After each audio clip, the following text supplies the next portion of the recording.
नमस्कार, जय Hind, Vande Mataram. Today breaking news में आप सभी का स्वागत है। चलिए जानते हैं सुबह से लेकर शाम तक की तमाम बड़ी खबरों। अगली बड़ी खबर की बात करें तो भारत में कोरोना से मौत के टूटे सारे रिकॉर्ड। दुनिया में पहली बार एक दिन में 4529 मौतें, 24 घंटे में 2,67,000 नए केस।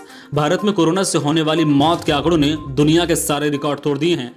अब तक एक दिन में कोरोना से सबसे ज्यादा मौत अमेरिका में हुई थी, लेकिन अब भारत ने यह रिकॉर्ड भी तोड़ दिया है। स्वास्थ्य मंत्रालय की ओर से जारी ताजा आंकड़ों के अनुसार पिछले 24 घंटे में 2,67,334 नए कोरोना केस सामने आए हैं। वहीं 4529 संक्रमितों की जान चली गई है। वही जो 3,89,851 लोग कोरोना से ठीक हुए हैं।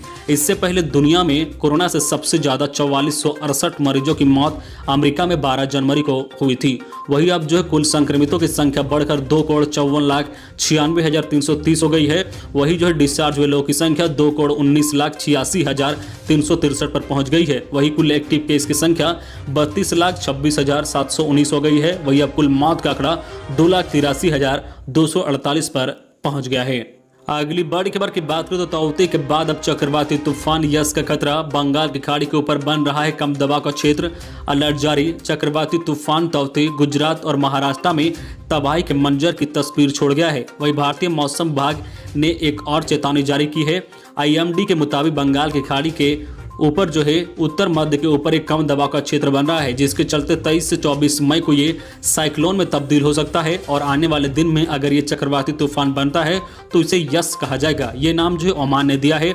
अगले सप्ताह बंगाल की खाड़ी के ऊपर कम दबाव का क्षेत्र बनने की चेतावनी जारी की गई है। आईएमडी के अधिकारियों के मुताबिक यह दबाव का क्षेत्र बढ़कर चक्रवाती तूफान की शक्ल जो है अख्तियार कर सकता है। आईएमडी की सुनीता देवी के मुताबिक हमारे सीमा क्षेत्र में आने पर आधिकारिक तौर पर जो है पूर्व अनुमान में इसका जो है उल्लेख किया जाएगा। एक अन्य चक्रवाती तूफान के जो है स्पेशल अलर्ट में कहा गया है कि 23 से 24 मई को साइक्लोन बनने के बाद ये 27 से 29 मई के बीच जो लैंडफॉल का कारण बन सकता है। और इस चक्रवाती तूफान का असर अंडमान निकोबार द्वीप समूह, उड़ीसा और पश्चिम बंगाल पर होगा। अगली बड़ी खबर की बात करें तो राशन लेने वालों की बहुत मदद करती है यह ऐप। घर बैठे निपटाए राशन कार्ड से जुड़े काम, डीलर बदलना भी हुआ आसान। केंद्र सरकार ने मेरा राशन ऐप लॉन्च किया है। यह ऐप राशन लेने में मदद करता है। इस मोबाइल ऐप को उपभोक्ता मंत्रालय ने जारी किया है। इसी मंत्रालय के तहत खाद्य वितरण प्रणाली या जो है पीडीएस का काम आता है। राशन का वितरण पीडीएस के जरिए किया जाता है। लोगों को राशन दुकानों के चक्कर ना लगाना पड़े। इसमें जो है मेरा राशन मोबाइल ऐप मददगार साबित हो रहा है। सरकार ने one nation one ration card system शुरू किया है, जिसमें मोबाइल ऐप का इस्तेमाल किया जा रहा है। One nation one ration card system उन लोगों के लिए खास तरह से मददगार साबित हो सकता है जो काम के सिलसिले में अक्सर अपना राज्य बदलते रहते हैं। प्रवासी मजदूर काम के सिलसिले में दूसरे राज्य जाते हैं, बीच बीच में घर भी लौटते हैं। इसे देखते हुए सरकार ने one nation one ration card शुरू किया है। यह राशन कार्ड पूरी तरह से डिजिटल है और इससे किताब की तरह ढोने की जरूरत नहीं है। डिजिटल होने के चलते इसे मोबाइल में लेकर चल सकते हैं। जहां भी रहें इस डिजिटल कार्ड को दिखाकर आप अपना राशन उठा सकते हैं। अगली बड़ी खबर की बात करें तो राजस्थान में ब्लैक फंगस महामारी घोषित। हरियाणा की तर्ज पर गहलोत सरकार ने बीमारी को नोटिफाई किया है। अब हर मामले और मौत का रिकॉर्ड रखा जाएगा। राजस्थान सरकार ने ब्लैक फंगस को महामारी घोषित कर दिया है। यहाँ जो कोरोना से ठीक हुए लोगों में यह बीमारी तेजी से फैल रही है। इससे अब तक जो है राज्य में 2 लोग की मौत हो चुकी है। मुख्यमंत्री अशोक गहलोत ने एक दिन पहले इसे राजस्थान की हेल्थ इंश्योरेंस चिरंजीवी योजना में शामिल किया था। इसके बाद यह कदम उठाया है। जयपुर, जोधपुर के अलावा सिक्कर, पाली, बाड़मेर, जो है बीकानेर, कोटा और अन्य जिलों में भी यह बीमारी तेजी से फैल रही है। ब्लैक फंगस को महामारी घोषित करने के पीछे सरकार का कहना है कि इस जो है फैसले के बाद अब इस बीमारी की प्रभावी तरीके से मॉनिटरिंग हो सकेगी, साथ ही इलाज को लेकर भी गंभीरता बरती जा सकेगी। अगली बड़ी खबर की बात करें तो वैक्सीनेशन की नई गाइडलाइन। कोरोना से उभरने के 3 महीने बाद लगेगी वैक्सीन। दूध पिलाने वाली मां को भी टीका लगाया जा सकेगा। National expert group on vaccine administration for Covid की वैक्सीनेशन को लेकर नई जो है सिफारिश को सरकार ने मंजूरी दे दी है। इसके मुताबिक कोरोना संक्रमण से ठीक होने वाले व्यक्ति को 3 महीने बाद वैक्सीन की डोज दी जा सकती है। पहले यह कहा गया था कि किसी के जो है कोरोना से संक्रमित होने के 6 महीने तक उसके शरीर में जो है एंटीबॉडी रहती है। इसके अलावा दूध पिलाने वाली माओ को भी टीके लगाने की सिफारिश को मान लिया गया है। अब तक गर्भवती महिलाओं और पर स्तनपान करने वाली महिलाओं को टीके नहीं लगाए जा रहे थे, क्योंकि वैक्सीन के ट्रायल में ऐसी महिलाओं को शामिल नहीं किया गया था। इस पर रिसर्च चल ही रहा था, टीका उनके लिए सुरक्षित है या नहीं, उनका कोई सेप्टिक डेटा नहीं था। गर्भवती महिलाओं के वैक्सीनेशन पर अभी फैसला नहीं हुआ है। नेशनल टेक्निकल एडवाइजरी ग्रुप के साथ इस पर विचार किया जा रहा है। अगली बड़ी खबर की बात करें तो पीएम मोदी ने गुजरात के चक्रवात प्रभावित इलाकों का किया दौरा। 1000 करोड़ रुपए वित्त सहायता की घोषणा। प्रधानमंत्री नरेंद्र मोदी ने चक्रवाती तौते से हुए नुकसान का जायजा लेने के लिए बुधवार को गुजरात और केंद्र शासित क्षेत्र दीव के प्रभावित इलाकों का हवाई सर्वेक्षण किया।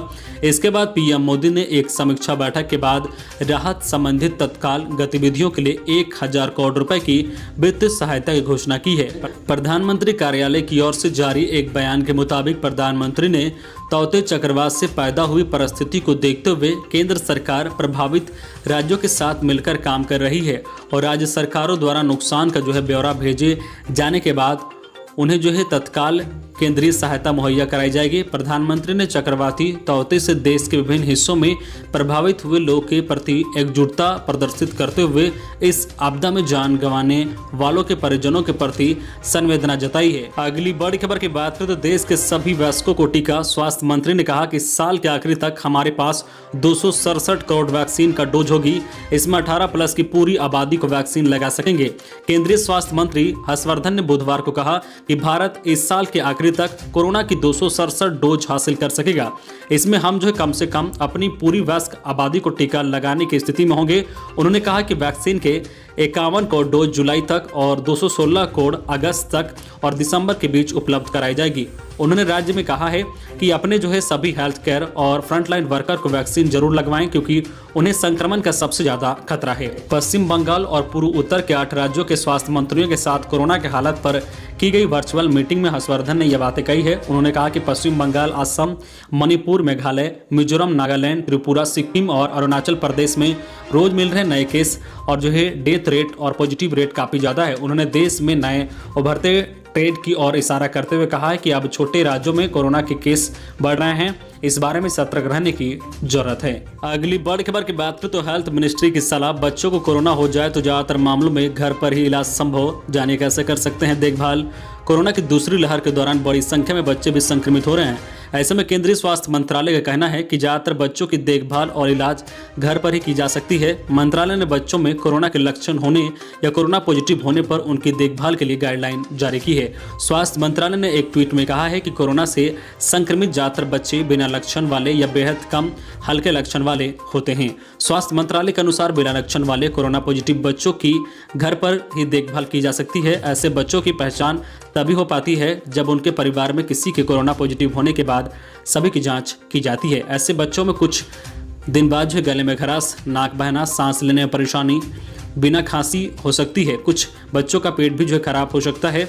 इन बच्चों को घरों में आइसोलेशन करके लक्षण के आधार पर उनका इलाज किया जा सकता है। ऐसे बच्चों को बुखार आने पर डॉक्टर की सलाह पर पैरासीटामोल दिया जा सकता है। बिना लक्षण वाले बच्चों के ऑक्सीजन लेवल पर ऑक्सीजन से लगातार निगाहें रखें। यदि ऑक्सीजन का स्तर 94% से कम होने लगे तो डॉक्टर की सलाह लें।